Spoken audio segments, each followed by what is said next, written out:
اس کا باپ سجدے میں یہ دعا کیا کرتا تھا کہ اس کی بیٹی کو ایسا ہی شوہر ملے۔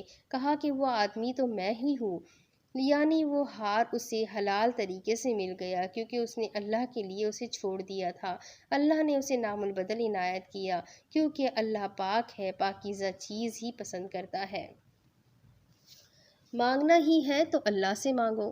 اللہ کا لطف قریب ہے، وہ سمیع و مجیب ہے، ہم خطا کار ہے، لہٰذا ہمیں شدید ضرورت ہے کہ اسے پکاریں، اس سے دعا کریں اور اس میں اکتائے نہیں۔ ہم یہ نہ کہیں کہ کتنی ہی دعا کر لی قبول ہی نہیں ہوتی، بلکہ اس کے در پر گرے اور یا ذوالجلال والاکرام کا ورد کریں، اللہ کی صفات حسنہ اور صفات علیہ کو بار بار دہرائیں، حتیٰ کہ اللہ تعالی ہماری فریاد سن لے یا اپنے پاس سے کوئی بدلہ دے دے۔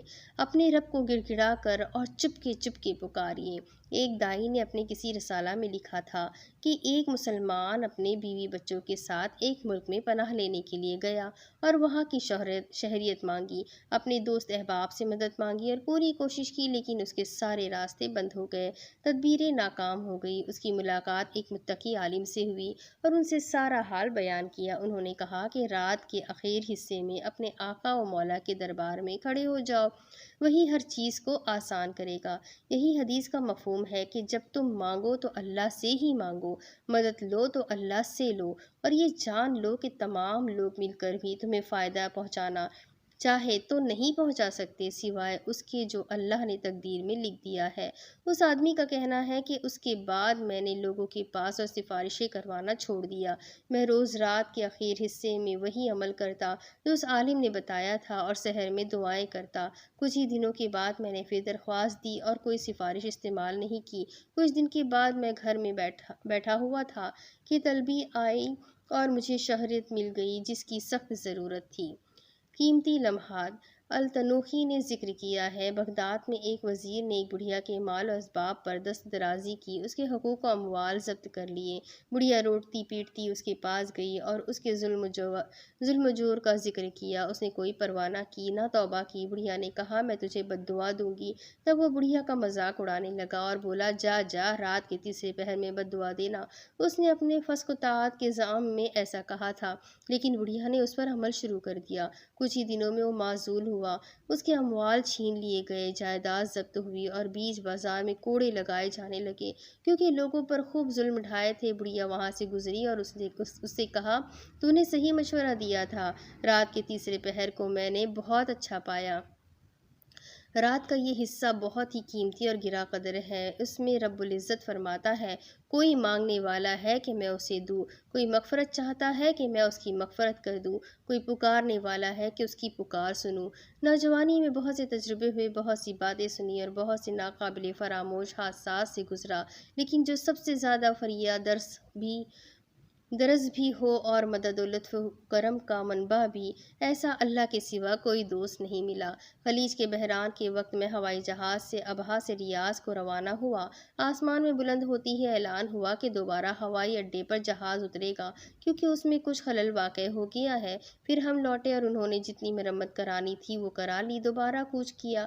ریاض کے قریب ہی پہنچے تھے کہ جہاز کے پہیوں نے کام کرنا بند کر دیا اور ایک پونا گھنٹہ جہاز ہمیں لیے ریاض کے آسمانوں میں گھومتا رہا۔ اس نے 10 بار سے زیادہ لینڈ کرنے کی کوشش کی، لیکن اتر نہیں سکا۔ ہمیں گھبراہٹ اور اضطراب لاحق ہو گیا، عورتوں اور بچوں کے آنسو رخساروں پر بہنے لگے۔ ہم آسمان و زمین کے مابین موت کو ایسے آتا دیکھنے لگے جیسے پلک جھپکتے آ جائے گی۔ ہر چیز یاد کرنے لگے، عمل صالحہ سب سے بڑی ڈھارس تھی۔ دل اللہ اور آخرت میں اٹک گیا، دنیا اچانک بیکار، سستی اور حقیر نظر آنے لگی، اور ہم نے لا الہ الا اللہ وحدہ لا شریک لہ الملک ولہ الحمد وہو علی کل شیء قدیر کا زور زور سے ورد شروع کر دیا۔ ایک بوڑھے شخص نے لوگوں سے چلا کر کہا کہ اللہ کی پناہ لے، اس سے دعا کرے، استغفار کرے اور توبہ کرے۔ اللہ تعالیٰ نے انسانوں کی نفسیات کا ذکر یوں فرمایا ہے، بس جب وہ کشتی میں سوار ہو جاتے ہیں تو مخلصانہ طور پر بس اللہ ہی کو پکارتے ہیں۔ چنانچہ ہم نے بھی اسی کو پکارا، روئے اور گڑ گڑائے۔ کچھ ہی دیر بعد 11ویں یا 12ویں مرتبہ جہاز لینڈ کرنے میں کامیاب ہو گیا۔ ہم کیبن سے یوں نکلے جیسے قبروں سے نکلے ہوں، نفوس اپنی پہلی حالت پر لوٹ آئے، آنسو سوکھ گئے، چہروں پر مسکراہٹیں آئی۔